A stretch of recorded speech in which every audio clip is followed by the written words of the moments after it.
स्वर कथा चैनल के सभी श्रोताओं को संतोष कुमार शर्मा का बहुत बहुत नमस्कार। मित्रों, पिछले कुछ एपिसोड में हमने चर्चा की थी आदि शंकराचार्य के जीवन में हुई महत्वपूर्ण घटनाओं की। हमें ये याद रखना होगा कि आदि शंकराचार्य से पहले भी एक ऐसे महान दार्शनिक हुए थे जिन्होंने आदि शंकराचार्य जी के मार्ग को प्रशस्त किया। वो पहले व्यक्ति थे जिन्होंने वैदिक धर्म की पुनर्स्थापना में बहुत बड़ी भूमिका अपनाई, परंतु उनके नाम को अधिकतर लोग नहीं जानते। तो आज हम एक ऐसे दार्शनिक के विषय में चर्चा करेंगे जिन्होंने, जैसा मैंने पहले भी कहा, आदि शंकराचार्य के जीवन में एक महत्वपूर्ण योगदान दिया और उनका मार्ग प्रशस्त किया ताकि वो वैदिक धर्म की पताका को पूरे भारत में फैला सकें। वह समय था 8वीं शताब्दी का आरंभ, जब इस व्यक्ति का जन्म हुआ था। इस व्यक्ति का नाम था कुमारिल भट्ट। कुमारिल भट्ट का जीवन साहस, त्याग और वेदों के प्रति अटूट श्रद्धा की गाथा है। भारतीय दर्शन के इस महान आचार्य ने बौद्ध धर्म के बढ़ते प्रभाव को चुनौती दी और अपने अद्वितीय तर्कों तथा वाद विवादों के माध्यम से वेदों की महत्ता को पुनः स्थापित किया। उनका जीवन संघर्षों से भरा था। विश्वासघात और दंड सहते हुए उन्होंने पर्वत से गिराए जाने जैसी पीड़ा भी झेली थी, किंतु उनका त्याग व्यर्थ नहीं गया। उन्हें वह मार्ग प्रशस्त किया जिस पर आगे चलकर आदि शंकराचार्य ने अद्वैत वेदांत का प्रचार किया और सनातन धर्म को पुनः सशक्त किया। इनके जीवन के विषय में अधिक जानकारी नहीं है। कुछ लोगों का मानना है कि ये दक्षिण भारत से आए थे, कुछ लोग मानते हैं कि ये आसाम से आए थे, कुछ लोग ये भी मानते हैं कि ये बिहार से आए थे। जो भी हो, इनका जीवन जहां भी आरंभ हुआ हो, परंतु उन्होंने जो सेवा वैदिक धर्म की वो अपने आप में एक मिसाल है, अद्वितीय है। कल्पना कीजिए, एक युवा सन्यासी दीक्षा ग्रहण करने के पश्चात आश्रम से आ रहा है और वो जा पहुंचा काशी नगरी में। वो काशी नगरी में वहां के राजमहल के नीचे से गुजर रहा था। अचानक उसके ऊपर कुछ पानी की बूंदें गिरी। उसने इधर उधर देखा, बादल तो नहीं छा रहे थे, ना ही बारिश हो रही थी। तब उसके सिर पर पानी की बूंदें कहां से गिरी? उसने ऊपर नजर दौड़ाई, कहीं बादलों का नामो निशान नहीं था। परंतु तभी उसकी निगाह पड़ी एक बहुत ही सुंदर युवती पर। वो युवती रो रही थी, उसकी आंखों से अविरल आंसू बह रहे थे। उसने पूछा, हे माँ, तुम क्यों रो रही हो? तुम्हारे दुख का कारण क्या है? वो युवती बोली, सन्यासी, अपने मार्ग पर जाओ, तुम मेरे दुखों का निवारण नहीं कर पाओगे। वो सन्यासी बोला, ऐसा क्या दुख है? हे माँ, मैं उन दुखों का निवारण क्यों नहीं कर सकता? अपनी व्यथा तो अवश्य मुझे बताओ। जब कुमारिल भट्ट ने बार बार उनसे अनुनय विनय किया, तब वह युवती बोली, मैं यहाँ की रानी हूँ। कुमारिल भट्ट को बड़ा आश्चर्य हुआ कि रानी होकर वो क्यों रो रही है। तब वो स्त्री बोली कि मैं वैदिक धर्म को मानने वाली हूँ, परंतु दुर्भाग्यवश मेरे पति जो यहाँ के राजा हैं वो बौद्ध धर्म को मानते हैं और हर रोज मेरे सामने ही वेदों की अवमानना करते हैं, वेदों का अपमान करते हैं, और मेरे लिए दुख असहनीय है। मैं नहीं बर्दाश्त कर पाती और बहुत विचलित हो जाती हूँ। मुझे कई बार तो ऐसा भावना मेरे मन में आती है, क्या वैदिक धर्म इस संसार से नष्ट हो जाएगा? इतना बड़ा वैदिक धर्म, इतना महान धर्म लुप्त हो जाएगा बिल्कुल? इसकी रक्षा कोई नहीं कर पाएगा? कुमारिल भट्ट की आंखें लाल हो गई। उसने मन ही मन में दृढ़ निश्चय किया और वो बोला, हे मां, तुम चिंता मत करो। मैं जल, वायु और आकाश को साक्षी मानकर ये प्रतिज्ञा करता हूं, जब तक वैदिक धर्म की पुनर्स्थापना नहीं कर दूंगा, मैं चैन से नहीं बैठूंगा। मैं अपने जीवन को बदल दूंगा, मैं अपने जीवन के मार्ग को बदल दूंगा, परंतु वैदिक धर्म की स्थापना अवश्य होगी, पुनर्स्थापना अवश्य होगी। उसकी बातों में इतना बल था, उसके विचारों में इतनी शक्ति थी कि वो रानी आश्वस्त हो गई। रानी ने तभी कुमारिल भट्ट को आशीर्वाद दिया। कुमारिल भट्ट अपने मार्ग पर चल दिए, परंतु रास्ते में सोचते रहे, यह सब कैसे संभव होगा?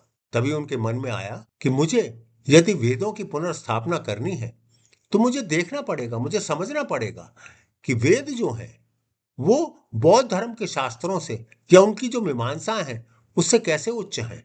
तो इसके लिए पहले मुझे अध्ययन करना पड़ेगा बौद्ध धर्म के ग्रंथों का। और वो जा पहुंचे नालंदा विश्वविद्यालय, जहां उस समय के सबसे बड़े बौद्ध धर्म के अनुयायी और बौद्ध धर्म के प्रचारक धर्मदेव थे और कुछ ही दिनों में कुमारिल भट्ट धर्मदेव के परम शिष्य बन गए। वो अपने खाली समय में, अपने रिक्त समय में अध्ययन किया करते थे वेदों का, और दोनों का एक तरह से कंपैरिजन भी किया करते थे।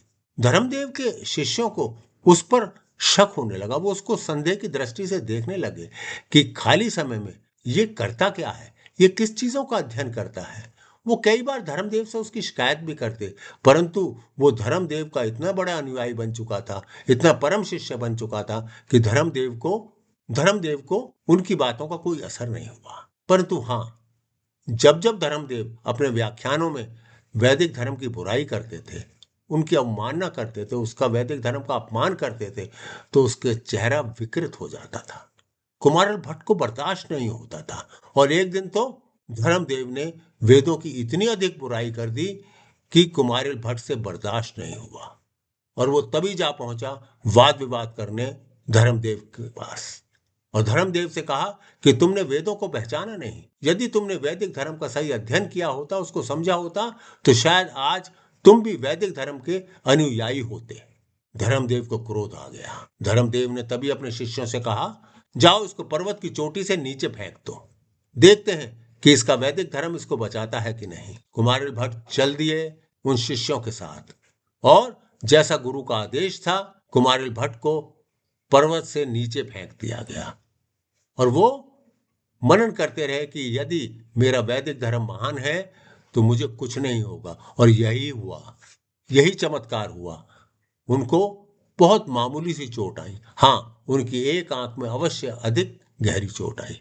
फिर वो निकल पड़े अपने मार्ग पर, जगह जगह वाद विवाद करते, शास्त्रार्थ करते और वैदिक धर्म की पुनर्स्थापना के लिए उन्हें कार्य आरंभ कर दिया, जिसमें वो बहुत सफलता भी पा रहे थे। उन्हीं दिनों केरला के कालडी गांव में जन्म हो चुका था आदि शंकराचार्य जी का, जिनका एक ही उद्देश्य था वैदिक धर्म की पुनर्स्थापना करना। उन्हें भी कुमारिल भट्ट के विषय में पता लगा। उन दिनों वो एक मीमांसा लिख रहे थे। तभी उन्होंने सोचा, क्यों ना मैं इसके ऊपर कुमारिल भट्ट से चर्चा करूं और कुमारिल भट्ट से शास्त्रार्थ भी करूं। वो जा पहुंचे ढूंढते ढूंढते कुमारिल भट्ट को इलाहाबाद में, यानी कि आज के प्रयागराज में। उन्होंने देखा एक जगह बहुत भीड़ लगी हुई है और आग की लपटें दिखाई दे रही हैं। तभी वो आगे बढ़े तो देखा कुमारिल भट्ट चावल की भूसी में जल रहे हैं। उन्होंने कुमारिल भट्ट को पहचान लिया और कुमारिल भट्ट ने भी आदि शंकराचार्य को पहचान लिया। आदि शंकराचार्य ने पूछा, हे आचार्य, आप ये क्या कर रहे हैं? आप आत्मदाह क्यों कर रहे हैं? तब कुमारिल भट्ट ने कहा, मैंने गुरु के साथ द्रोह किया है और हमारे वैदिक धर्म में ये दंड संहिता है कि यदि कोई गुरु के साथ द्रोह करता है तो उसे चावल की भूसी में जलना पड़ता है, उसको कुशालान में जलना पड़ता है। उसने कहा, तुमने ऐसा क्या द्रोह कर दिया था? तब कुमारिल भट्ट ने कहा कि जब मैंने धर्मदेव की शिष्यता स्वीकार की थी तो मैंने उसे झूठ बोला था। मैंने उनको अपना गलत परिचय दिया था। मैंने नहीं बताया था कि मैं किस उद्देश्य से यहाँ आया हूँ। आदि शंकराचार्य परेशान हो गए। हे आचार्य, यदि तुम चाहो तो मैं अपनी योग शक्ति से आपकी अग्नि पीड़ा को समाप्त कर सकता हूँ और आपको दोबारा स्वस्थ कर सकता हूँ। कुमारिल भट्ट ने कहा, नहीं, मुझे दोबारा स्वस्थ नहीं होना। उन्होंने बहुत जिद की।